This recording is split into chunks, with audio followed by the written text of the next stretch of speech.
Yo les artistes, j'espère que ça roule. Je fais cette vidéo parce qu'en fait, je travaille là sur un projet d'enseignement spectaculaire ou de conférence gesticulée, un espèce de truc un peu comme ça. Et en fait, je passe mon temps à faire des espèces de petits trucs comme ça. Donc ça, c'est des idées en fait pour mettre dans ce projet-là. Des fois, ça se découle en des idées qui font comme ça. Parce que du coup, ça turbine, j'ai plein d'idées qui viennent et tout. Et en gros, voilà, je suis donc là dans l'idée de m'essayer à les partager, à les expérimenter, à voir combien de temps ça dure en fait une idée, parce que des trucs comme ça, je dois avoir un peu une dizaine, tu vois.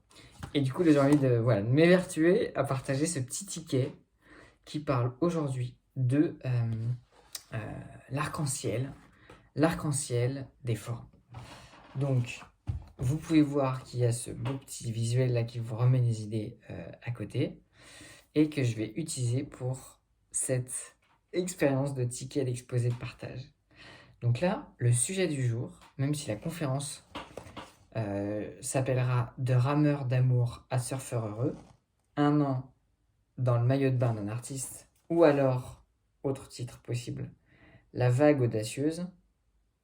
Voilà, j'hésite entre les deux. Le ticket du jour s'appelle Un arc-en-ciel de forme. Et ça nous parle de quoi? Ça nous parle de se dégrader qu'il y a dans les formes et dans le sens des formes. C'est-à-dire que j'aime bien cette notion de dégradé. Pourquoi? Parce que pour moi, c'est un peu l'idée que quand je vois un arc-en-ciel, justement, il y a toutes les couleurs, mais qu'il y a une espèce de lien qui se tisse entre chaque couleur. C'est-à-dire que entre le rouge et l'orange, c'est deux couleurs qui sont différentes, mais il y a quelque chose de commun qui, délicatement, fait le lien entre les deux. Et ça, je trouve ça juste magnifique. Et j'ai envie de faire la même chose pour les formes. Donc les formes que j'ai mis ici, là, avec ce gros amen au milieu, c'est, on va voir, il y a un rond, ok. Ensuite, il y a une espèce de demi-rond, une espèce de truc où on fait comme une espèce de... Ah, c'est ce que c'est un rond, ou enfin, une espèce d'angle un peu comme ça. Ensuite, il y a comme une espèce de forme de coque de bateau. Ensuite, il y a une forme de surf. Ensuite, c'est comme si cette forme de surf devenait une feuille, qui devenait une flamme. Et ensuite, genre, cette flamme, de par le truc jaillissant, il y a le soleil qui ensuite fait le rond, et ainsi de suite, quoi. Donc voilà, c'est juste des espèces de formes qui me sont venues dans la tête. Et, euh, et donc je trouvais que ça faisait comme un dégradé de forme, quoi, qui en fait marchait bien en fait avec les couleurs, puisque entre le surf, enfin bref, voilà, entre le surf qui est bleu et la couleur jaune, il y a la feuille qui est verte. Enfin, ça s'est un peu fait naturellement, mais j'étais assez content de dessiner ça, quoi. Donc ça m'emmène à quoi? Ça m'emmène à vouloir développer un peu les deux formes qu'il y a au-dessus, juste pour donner un exemple de dégradé qu'il y a entre la forme un peu ronde et celle qui est un peu avec un rond, mais comme avec un angle, pour dire, ah mais tiens, en fait, on peut choisir d'interpréter ces formes, parce que une forme, c'est pas comme un mot, c'est-à-dire qu'un mot, euh, il n'est pas universel. Par exemple, le mot eau en anglais, il va être water, et en espagnol, ça va être un autre truc, agua. Et que du coup, bah, si quelqu'un n'a aucune notion d'espagnol, il va pas le comprendre. Mais par contre, une forme, on peut le comprendre, même si on peut la voir de plein de manières différentes, et c'est le cas d'un arc-en-ciel, quoi. Un arc-en-ciel, on le voit un moment, mais l'autre personne qui a un autre va le voir avec un autre angle et va le voir différemment, etc., quoi. Donc la forme, c'est pareil. Et donc là, j'ai envie de vous livrer juste une vision artistique de vas-y, mais en fait, dans la tête de Jules, il se passe quoi quand il voit cette forme, quoi. Donc quand je vois cette forme-là, cette espèce de rond, là, de demi-sphère, tout de suite, ce qui est venu, c'est la voûte romane et sa voisine, la voûte gothique. Et ça m'avait pensé à un cours d'histoire de l'art que j'avais avec Monsieur Carcero, qui est extraordinaire, où il y a vraiment ce truc-là, où il nous expliquait en fait le lien logique entre les deux. Donc j'ai fait plein de recherches ce matin sur Internet pour me renseigner sur ces trucs-là. Et donc on a donc la voûte romane, qui est à gauche, qui apparaît vers je crois que c'est 8e siècle, peut-être même un petit peu avant. Avant, les angles, c'était vraiment comme des serpentes droites, comme dans les maisons, dans les églises. Et puis, genre, voilà, ils se sont dit, vas-y, on va mettre un peu le paquet et tout. Et puis, il y a des espèces de charpente en voûte romane qui est apparue, avec un arc en plein cintre, et, qui faisait que c'était une technique qui faisait que c'était joli, parce qu'il y avait il y avait de la hauteur, mais de par la nécessité de répartition des forces, en fait, il fallait faire des gros murs sur les côtés, parce que ça, quand on fait un arc, voilà, une voûte romane, ça fait que les forces vont vraiment sur les côtés comme ça, au lieu d'aller bien droit. Et ça, du coup, il faut faire des espèces de gros renforts sur les côtés, ce qui fait quoi? Ce qui fait qu'en fait, les églises, à ce moment-là, elles vont avoir peu de lumière, parce que tu fais pas de fenêtres dans des gros murs énormes, et du coup, c'est des églises plutôt sombres. Et puis après est apparu ce truc-là de la voûte gothique avec un arc brisé. Donc un arc brisé comme je le montre ici, là, c'est vraiment genre comme s'il y avait deux cercles qui se mélangent. Donc c'est vraiment voilà, comme si ces deux trucs-là, genre on les met côte à côte, ça fait ouf, un demi-cercle, et c'est ce qu'il y a au milieu qui forme voilà, l'arc brisé. Et je trouve ça juste, rien que ça, je trouve ça hyper beau, quoi. Que ces deux trucs-là, on fait boum, et que ça. En fait, je trouve ça juste hyper beau, quoi. Et bref, cette voûte-là gothique, cet arc brisé, est vraiment mieux. Pourquoi? Parce que déjà, on observe que on peut aller plus haut. C'est-à-dire que pour la même surface, pour le même début de mur, on peut aller plus haut avec celle-là. Comme je le montre sur le dessin qui est juste ici. On peut aller plus haut. Mais surtout, on a une répartition des forces. Parce qu'en fait, le fait que ça soit que le truc qui est un peu la clé de voûte qui soit au-dessus là comme ça fait qu'au lieu que la force elle aille comme ça, elle est beaucoup plus dirigée vers le sol et du coup elle tient beaucoup mieux. Et donc le fait que ça soit dirigé vers le sol, ça permet qu'on va pas avoir à faire, ils vont trouver d'autres stratégies après mais je vais pas développer, des murs de ouf sur les côtés pour effectivement que ça tienne. Ce qui fait que quoi? Ça veut dire qu'on va pouvoir avoir de plus en plus de lumière qui entre. On va pouvoir faire ça de plus en plus haut. Et donc, on va voilà, genre, avoir plus de fenêtres, plus d'espace dans ces églises, plus de lumière, plus de grandeur. Voilà. Et du coup, là, le petit dessin que je vous montre en dessous, là, c'est la voûte en croisée d'ogives, que je trouve vraiment genre trop beau. Et c'est waouh. Enfin, moi, ça me fait vraiment quelque chose, quoi.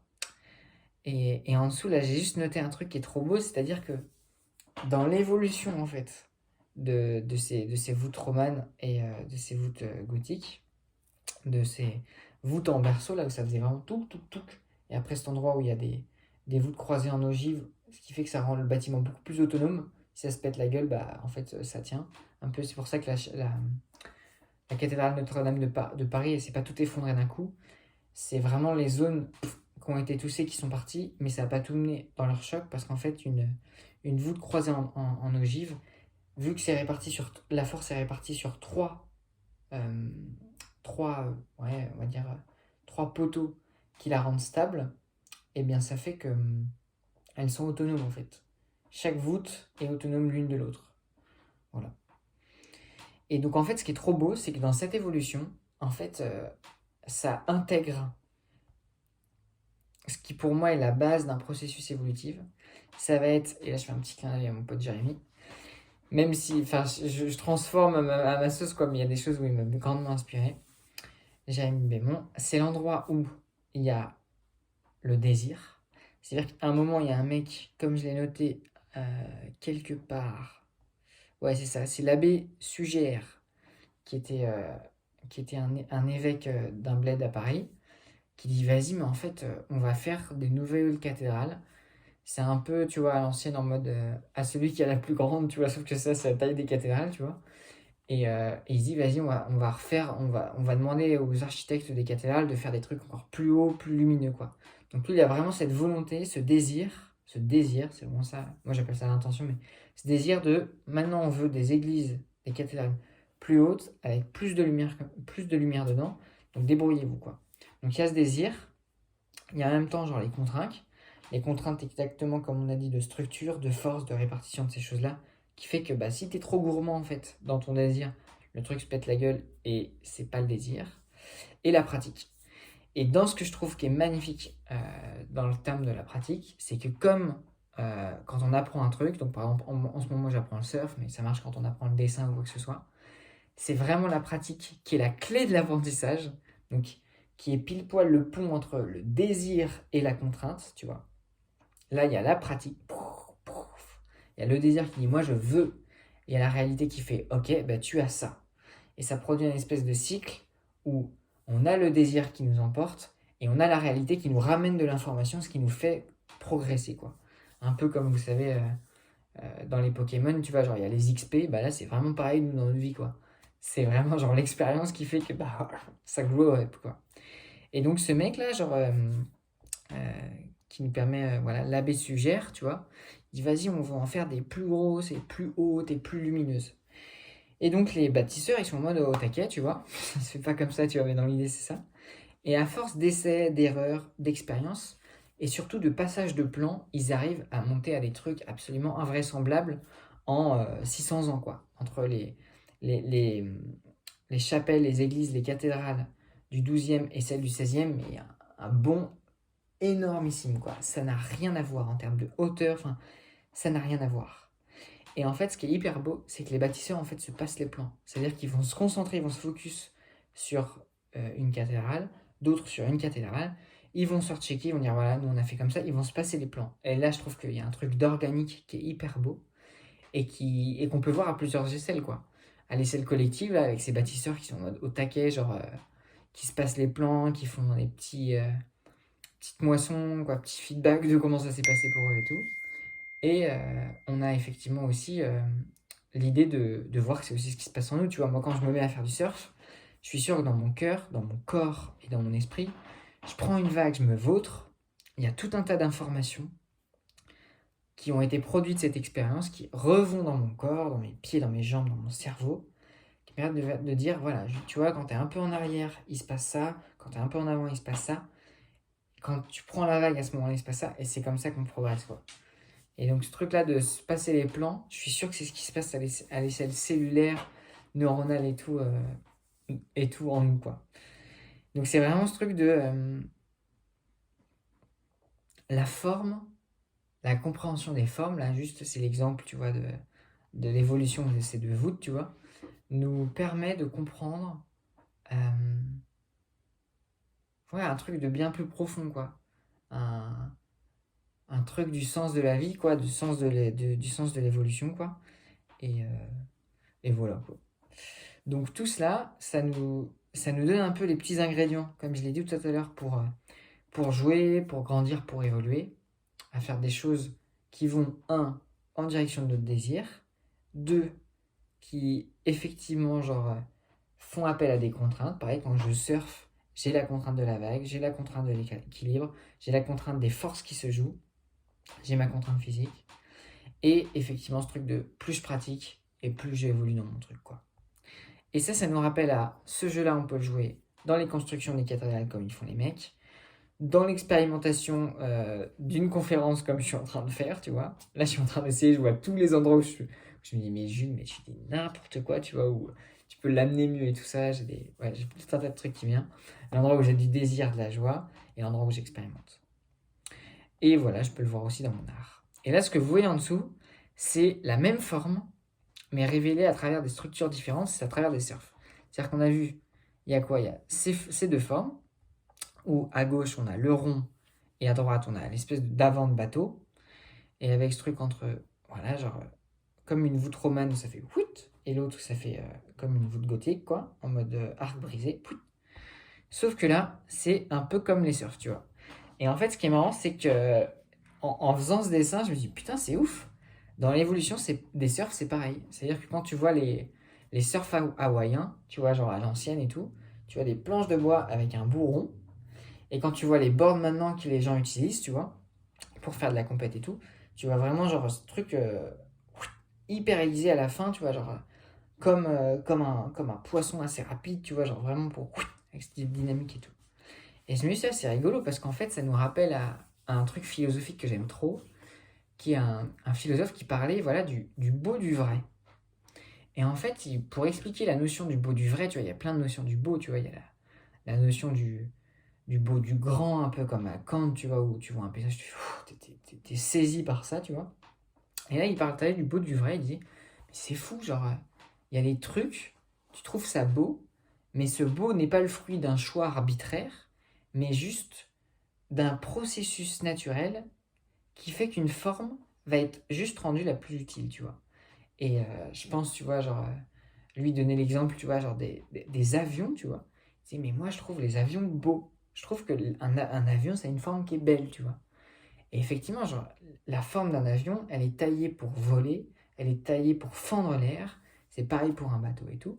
Et c'est vraiment, genre, la fonction de pénétrer l'air qui va donner une forme, et cette forme va nous apparaître belle, tu vois. Un peu comme les fleurs et toutes ces choses, tu vois.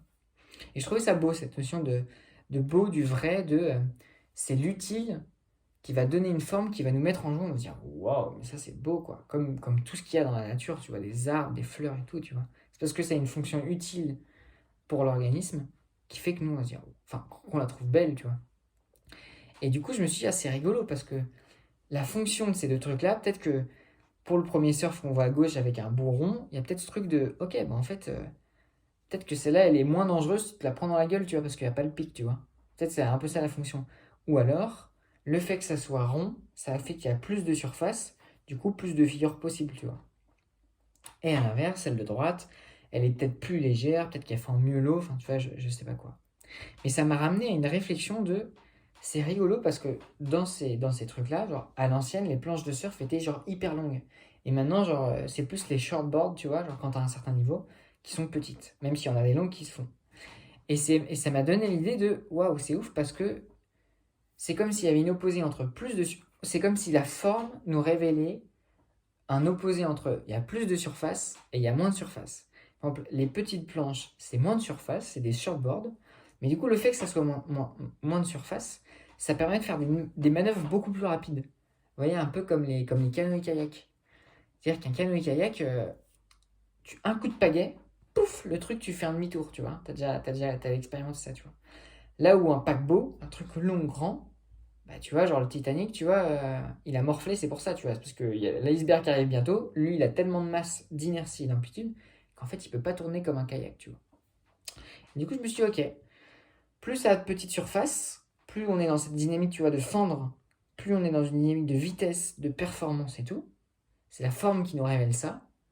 Et plus on est dans une dynamique de surface, de grand, plus ça flotte, et plus en fait on a d'espace pour danser sur la planche.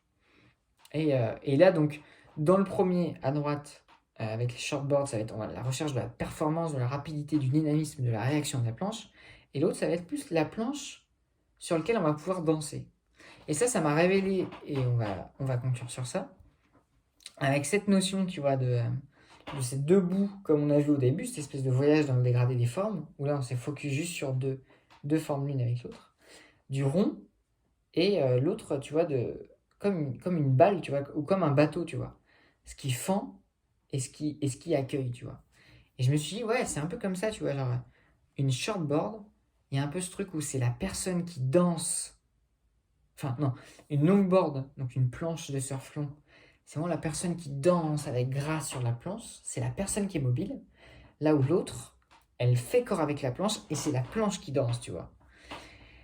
Et du coup, voilà. Voilà, je sais pas du tout où ça m'emmène cette histoire, mais je crois que j'avais juste envie de partager à travers ouais, ma joie de vous imaginer tout ce qu'on peut lire dans des formes, quoi. On peut voir de l'histoire, on peut découvrir des principes un peu de dynamique d'évolution, on peut voir juste des oppositions structurelles qui nous permettent de révéler la manière d'utiliser les choses. Là, je pense avec mon dernier exemple. Et, et ouais, donc je suis vraiment intéressé si ça vous a plu, tu vois, genre cette histoire d'arc-en-ciel de forme, tu vois, avoir un retour. Parce que j'en ai des patates comme ça de partage où je peux juste, à travers mes dessins, vous emporter dans des voyages en même temps que j'espère fun, marrant, avec du sens et ouais, du fun, de la couleur, quoi. Donc je veux vraiment bien que vous me dites ce que vous en pensez. Et ouais, moi, c'était un plaisir, tu vois, là, il est 22h, je me suis dit: «Ah vas-y, j'ai envie de faire ça». Du coup, je le fais, je suis à moitié en pyjama, tu vois, mais c'est cool. Voilà. À bientôt les amis, prenez soin de vous et puis viva la vida. Ciao.